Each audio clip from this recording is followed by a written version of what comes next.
Diyos nagkorte ng tao at kanyang hiningahan, pagkatapos po nun, yung hininga babalik sa Diyos at yung ating katawan ay babalik sa lupa. Eh ano naman po ang alagayan ng taong patay? Ito ba ay may mararanasan pa o may mararamdaman pa? Kasi minsan, kung kailan yung tao patay na, saka natin sasabihin, "Hello, tay!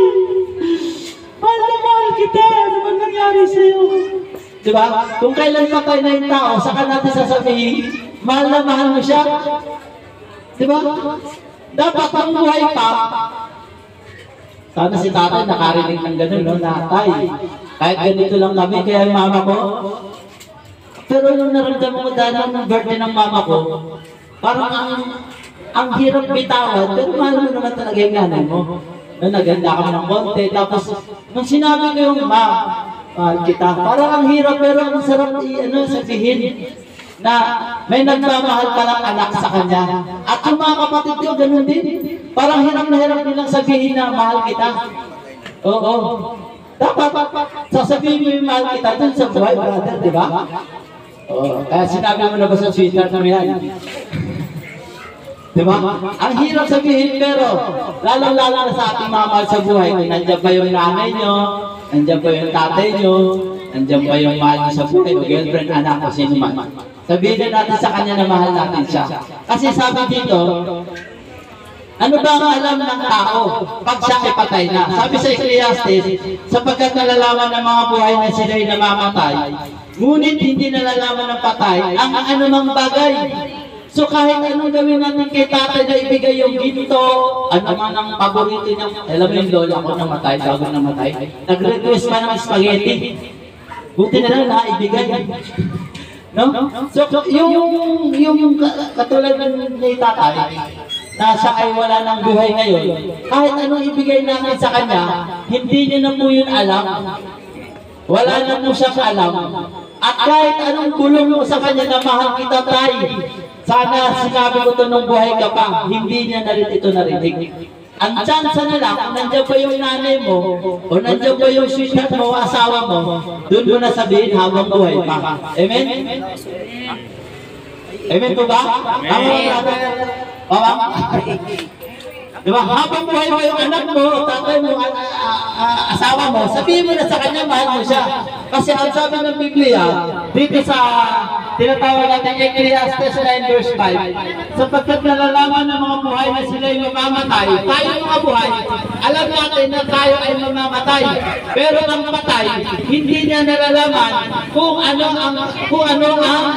hindi niya nalalaman kung ano ang mga bagay na nangyayari sa kanya. Bakit? Kasi patay na siya. Wala na yung kanyang tinatawag na 5 senses. Wala na yun. Yung siya ay makarinig, siya ay makapagsalita, okay. Basta yung 5 senses na yun, wala na po yun. So lahat ng ito, mararanasan lamang ng buhay. Kaya lahat ng gusto mo sabihin sa buhay, ay sabihin mo na. Bakit? Kasi alam niya pa, makaka-response pa sa sayo. Dahil sasabihin mo sa kanya, I love you too. Tama ba, mga kapatid? Mother? No? So kung ang anak mo ay mahal mo, sabihin mo na. Kasi baka pagdating ng panahon, kung kailan nahilata, kung kailan wala na siyang buhay, saka mo sasabihin, Tatay! Alam ba kita? Diba? Meron itong kapitbahay ng sa Block 7. Si banda ako din nag-aayos. Yung ate niya, ano ba to? Yung ate niya, pasaway. Pasaway talaga. Kasi ano yun eh, medyo kinain na ng panahon. Kinain siya ng tinatawag ng sistema. No? Kinain siya ng sistema. Kaya pasaway siya. Ngayon, nung siya ay nawala, namatay na, kakapatay niya pa, nakaburol pa rin yata doon. At sabi ng kapatid niya, ate, bakit ko naman kami iniwan?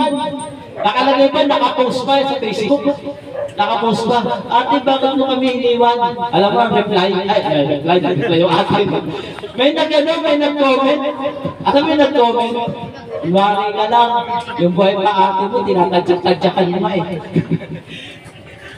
Diba? Nung buhay pa na yung ate niya, tinatadyak-tadyakan na lang. Tapos ngayon magpo-post ka, ate, baka mo kami iniwan, mahal na mahal kita. Diba? So, yung mga bagay na yun, na nagpapasira ng relasyon sa ating kapwa, sa ating kapatid, sa ating mga kapitbahayan, huwag natin gawin. Kasi baka pag nawala sa mundo, sasabihin mo ngayon na, bakit mo kami iniwan? Tapos ito ang matindi. Makakarinig ka, ang bait-bait pa naman yan. Pero nung buhay, hindi mo sinabi mabait. Tama ba? Nung buhay, hindi mo sinabi sa kanya mabait siya. Pero nung patay na, sasabihin mo ngayon na ang bait-bait niya. Masunurin yan sa amin. Hindi yan siya pasaway. Diba? Pangalan mo ulit, Jerry.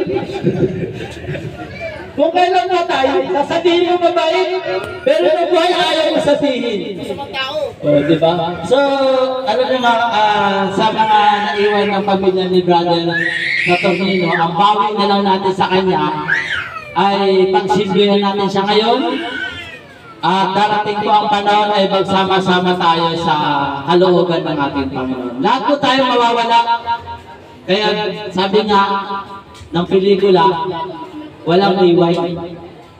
Diba? Walang rewrite sa buhay natin. Gawin natin yung the best sa ating kapwa, sa ating mahal sa buhay. Para pag siya ay nawala, ay naranasan niya na siya ay nakaranas ng pagmamahal sa ating kapwa o sa ating pamilya. Sana po nakatulong po ito. Pagpalain ko ang bawat isa. Pagpalain ko ang bawat isa at i-bless po tayo lahat. Kuwag na lang.